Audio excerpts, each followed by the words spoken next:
This is DJ Dr. Chris.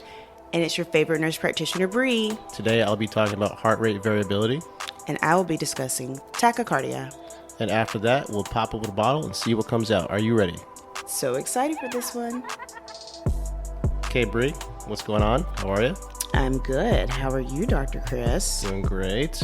Who wants to start today? Let me start with your weekly dose of BS. So let's talk about tachycardia.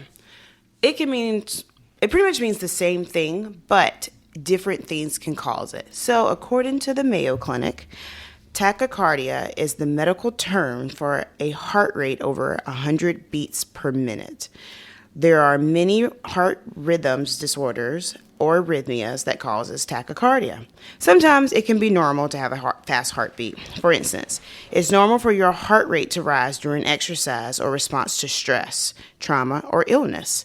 But in tachycardia, the heart beats faster than normal due to a condition unrelated to normal physiological stress. So as for me, when I work out, my heart rate goes up to 150. Technically, that is tachycardia. But as soon as I stop, as long as it goes back down underneath 100, usually we like it around like 70, maybe 80, then that's okay. Your body should adjust to your conditions. Now, the cases that tachycardia may cause no symptoms or complications, but if left untreated, it can disrupt heart function and lead to serious complications, is heart failure, stroke, sudden cardiac arrest, or death. Death would probably be the main one that I would That's be like. That's a bad one, yeah. You really should have had help with that. Treatments for tachycardia is like drugs, medical procedures, surgery. They all could help with reducing the rapid heart rate that you have. And then types of tachycardia is atrial fibrillation, atrial flutter, SVT or supraventricular tachycardia, ventricular tachycardia, ventricular fibrillation. All of these, which are different diagnoses in themselves, which if anyone is interested, I can go in more depth, but right now we'll just do an overview. And then some symptoms that you may not know or be aware of with tachycardia is like you could be having shortness of breath, happens to me when I exercise, lightheadedness, rapid pulse rate, heart palpitations, chest pain, or fainting. If any of these symptoms you may have, like during your present life, say you're just sitting there and all of a sudden you feel faint or you feel like your chest is increasing, I would discuss with your healthcare provider so they can run different tests because it may not be anything to do with your heart. It could be another condition. However, it doesn't hurt to get checked out. Yeah, VFib, I think, is the bad one. Is that right? VFib is bad. Yeah. Yeah. AFib is not that scary. It's good to know about. AFib is kind of scary too. Is it? VFib is bad. VFib, that means there's no like rhythm at all. It's just going completely crazy. Yeah. AFib, if you're in that for a long period of time and it's not under control, it could be bad as well. Yeah. I think it's confusing for people. Like, is it good to have a high heart rate when it comes to exercise? And the idea is adaptation, right? Yes. So you want to stress yourself in a safe way, get the heart rate up so that your body adapts, and the long-term effect is a lower resting heart rate. So that's the idea. That's the idea. Yeah, like Lance Armstrong, like his heart beats like twice a minute or something ridiculous. He's like, I think like 40. 40 is usually too low, but we can talk about that. Yeah. That's called bradycardia. We can talk about that next week. Well, this actually ties in nicely to my topic, heart rate variability. So kind of everyone these days is obsessed with wearable tech and, taking all these stats to sort of see where you stand. And this is sort of the newest one, heart rate variability, or HRV for short. So that is the time in between heartbeats. Okay, so it does vary, like sort of microscopically. I guess that's probably not the right word, but it does vary and normal resting. And if you have a low variability, it's considered to be sort of a sign of poor health, and a high variability is a sign of good health.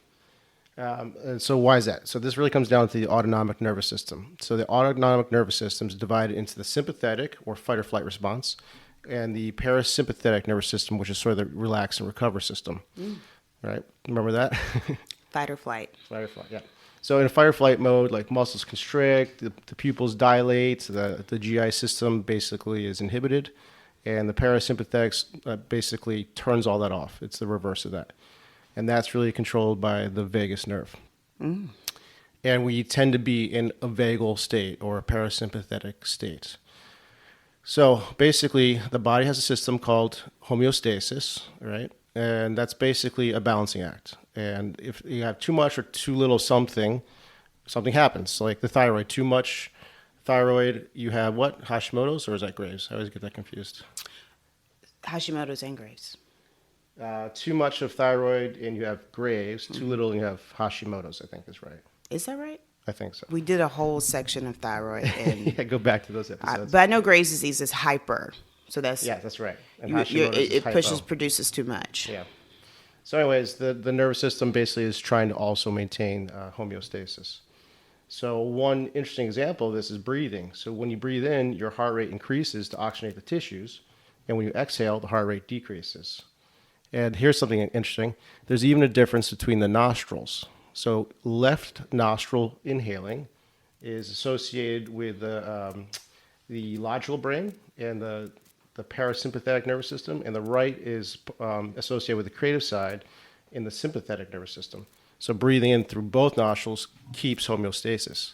So here's a little trick. If you want to kind of biohack this, if you have to give a presentation, you're nervous, you can literally plug up your right nostril and take a whole bunch of breaths in your left nostril only, and it'll calm you down. So anyways. I think that would stress me out a little bit more. Could be. I was like plugging up one side and just breathing through. I was like, oh my gosh, I don't have enough oxygen. But that's me and my anxiety. Yeah, so going back to sort of this homeostasis. So if you have constant stressors in your life, whether it's overtraining, poor diet, work-related stress, or poor night's sleep, that balance of tone is interrupted. And then your ability to switch gears back and forth between the nervous system is also disrupted. That's why you want to have a good HRV, which means you're able to switch back and forth from sympathetic to parasympathetic quickly. So that's what I have for you. Well, thank you. Very educational. I'm going to try that little trick with breathing in the one nose. I don't think it's going to work for me, but it's just a little test we can do, and we can let the viewers see if I have a panic attack or not. So there's a couple devices on the market that measure HRV. Whoop Strap is sort of like, I think, the first to come to market. And there's a new one called Morpheus, which is more like a watch that you wear. And it's supposed to be like the most accurate one. And that's what I have. Okay. Oh, and I should mention too, like, how do you apply this information, right?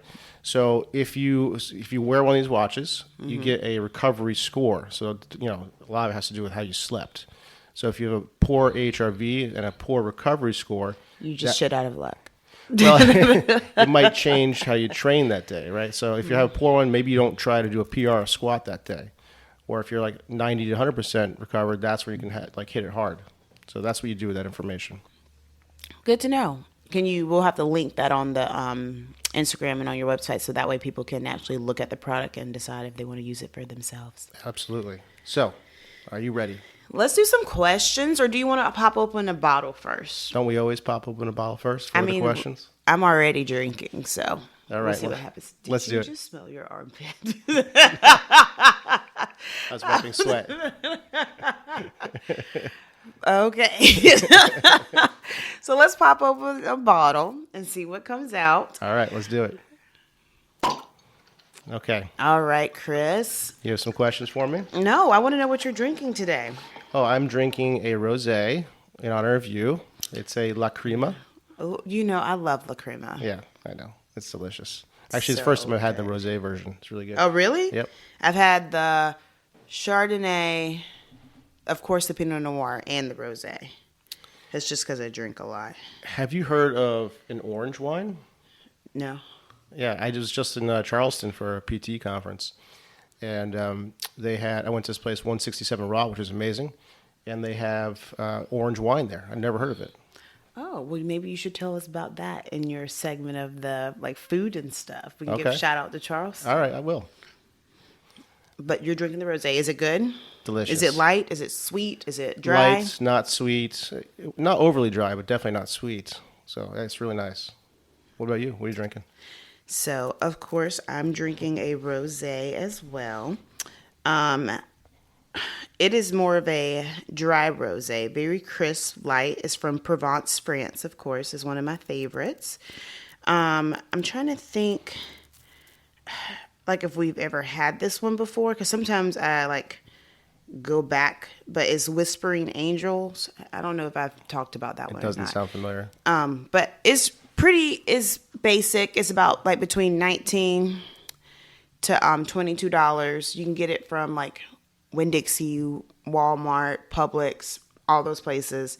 It's not anything special, but it's nice, yummy, very light, very dry, and I love it. Nice.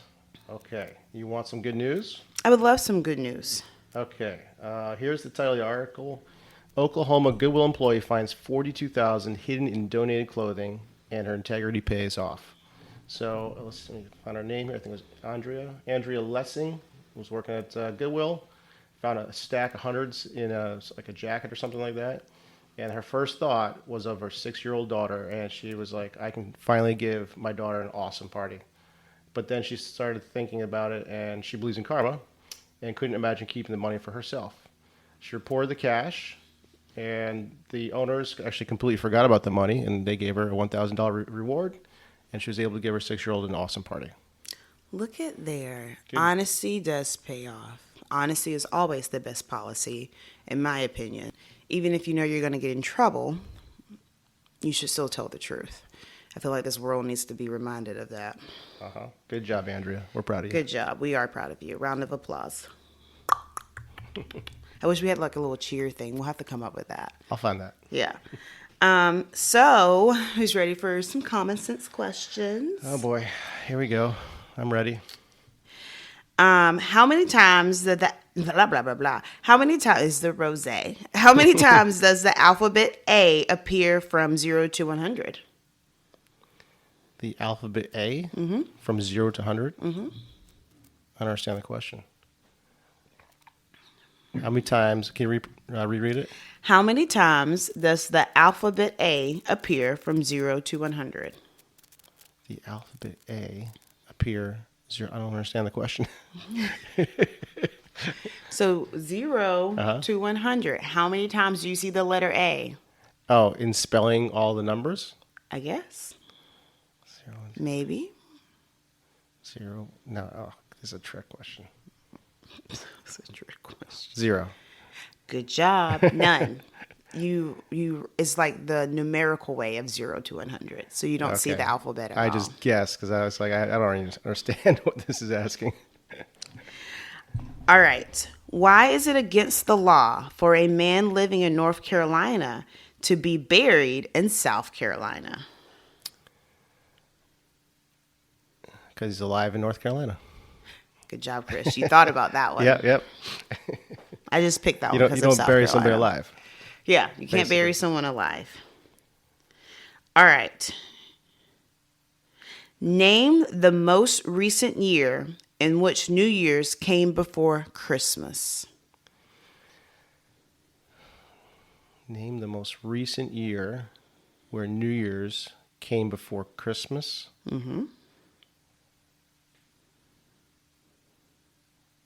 2021. No. Judging by your look, that's wrong. No, that's correct. Is it? I'm just shocked. He never gets these right. I'm 3 for 3. Yeah, because New Year's always comes before Christmas. Well, is it New Year's Eve or New Year's Day? I guess New Year's Day is what they're saying. Well, still, New Year's So Day. Okay. Yeah. January 1st is always before December 25th. So every always. year. Always. Yeah. Yeah, all right. Okay. It's always. All right, let's do one more because that's like a fluke. He must have had his Wheaties for breakfast. Okay, there are 5 oranges in a basket. Okay, I read that wrong. My whole brain was like fart. Maybe I needed to eat before I came. There are 5 oranges in a basket. How will you distribute the oranges to 5 people such that 1 orange is still in the basket? I feel like we had something like this before. 5 oranges in the basket, and you have to distribute to 5 people. Mm-hmm. Well, 1 for yourself. So there's 5 people in a room, and you're holding the basket, so you're one of them. So the other 4 people get 1, and you have 1 in your basket for you. Is that right? Well, that's technically correct, but they said distribute one orange each to the 4 people. Then give the 5th orange together with the basket to the last person. So not really yourself, but to the 5th person. I still got that Yeah, right. you still got it right. You still got it. All righty. All right. So is that 4 for 4? I think that's my 4 for best 4. episode yet. I know. That shocks me. Whatever that rosé is, La Crema, you must have been doing a good job. Well, maybe we should end this on a high note. What do you think? No, you got something else? Tell us about the restaurant in Charleston. Oh, okay. Well, first of all, oh my God, what an awesome city. I love Charleston. Beautiful city. Again, South Carolina. Yeah. Now, so you're from Greenville, Yes. which is how far from Charleston? 3 hours. Well, I hours. mean, let's be real. If you go the speed limit, it's like 3.5, 4. All right. And how often would you visit? Oh, we would go maybe once, twice a year. It just depends. Like I Yeah. had friends that lived there, so I would go down and visit. Yeah, so I was there for a physical therapy conference. I'm part of this like mastermind group, and that's the reason I went. We extended the stay. My brother and my wife came, spent like 4 days there. I got to meet my hero, Kelly Starrett, like the #1 physio in the world, in my opinion. Oh, wow. It was really cool. But anyways, we got to eat a lot of great food. That place, 167 Raw, was just like a fun, cool vibe. Had really interesting stuff, like the orange wine I mentioned. But if we're going to pick a restaurant from there that I think is the best, probably the best meal I had was a place called Husk. Have you been there? I've never been to the Husk in Charleston. We have one in Greenville. Thank you to my wife. She actually planned everything out. She's a super planner. And she got us reservations like 2 months ahead of time. Apparently, like there's that much to wait for it. Mm-hmm. I got like a duck confit, and she got a black sea bass. Oh my God! It's one of those meals where we didn't even talk. It was just, this food is incredible. I bet it was. Yeah. Husk has rave reviews. I mean, Charleston's known for food too. So Yeah. it's one of those cities that is just very historical, a foodie place, I feel like, in my opinion. And it's very touristy sometimes because a lot of people go to Charleston to get married as well because it's such a beautiful town. We were talking about, because it's such an easy flight, it was like an hour and a half. Yeah, it's not Yeah. that far from here. It was a direct flight out of Punta Gorda, so the whole like transit was like 3 hours. Like we would fly there just for a weekend just to have a whole Yeah. bunch of good food. We did that one time. Michael and I, my friend was getting married, and of course, the other person thought the other person was taking care of it. So I was looking, he goes, "Oh, the wedding's this weekend." I was like, "Yeah." And I was like, "Did you book flights?" He goes, "No." So we hit JetBlue. We flew out of Fort Lauderdale, direct flight, JetBlue, right into Charleston. We literally got there Friday night. The wedding was Saturday, and we had to leave at 6 o'clock Sunday morning. Yep, you can do it. In and out. It's an easy flight, easy commute. The airport's not that busy. Like, it's nice. Have you flown out of Punta Gorda before? I have on the way to Greenville. Yeah, that's such an easy airport. There's one terminal. Yeah, Just there's get it out nothing. so fast. It's awesome. So do you have a restaurant picked out for us? So this week, we actually have tried a couple of different restaurants because my cousin's in town. So we've been showing her around different places, trying to figure out like where, what's good, what's not good. But there's a restaurant in the Venetian Village. It's called Fish. I don't think I've ever said anything about that, but I took her there because I love it because it's on the water. Fresh seafood. You can either sit inside in the bar area or they have tables outside along the bay. And so, what you is great sightseeing. You can watch the boats go by. There are beautiful houses. There's shopping. So when I went to Fish, I had a lobster roll, and Michael got the oysters. We were obsessed with oysters as well. And then they had this really great grilled grouper on top of spinach, and then they have lobster mac and cheese, which is also my favorite. Yeah, and I know they have a happy hour. I think you have to sit at the bar. Yeah, you have to It's sit at the dollar bar. oysters. So Yeah. I recommend anyone in Naples to go to Fish. Yeah, I love that place. That was going to be next on my list. I actually stole it. Just stole it because I love restaurants. I'm a foodie. All right, Bree, do we have anything else? I think that's it. Okay, let's wrap it up. This is DJ Dr. Chris. And it's your favorite nurse practitioner, Bree. This is Poppin' Bottles. We'll see you next week. Bye, guys.